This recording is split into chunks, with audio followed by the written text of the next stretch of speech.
يعني داگیرکەر دائما داگیرکەرە کە کەسێک بێ زەفت لە ماڵ و حالی تو بکە بەتەکید ئەمە بە دژمن و جماکاری حسێ بکرێ. یعنی زۆر پێمان ئەوەیە یعنی ناخۆشەکەوە نەک هەر مەسیحیەک هەر خەڵکانی تریش تووشی ئەو ئاواریەتیە دەبێن تووشی ڕاوان و یعنی لە ماڵی خۆیان دەرەکەن. کوردستان ئێستا بوویتە جێگای حەوانەوەی ئەم برادرانە.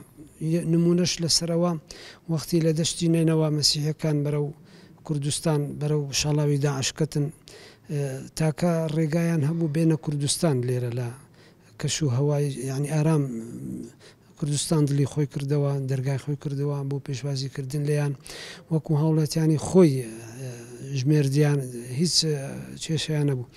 بەڵام یعنی پێمان یعنی قورسە و پێمان ئەوەشە هەر تاکە کەسێک بەرەو شاڵاوی ئاوارە بوون بکەوێت.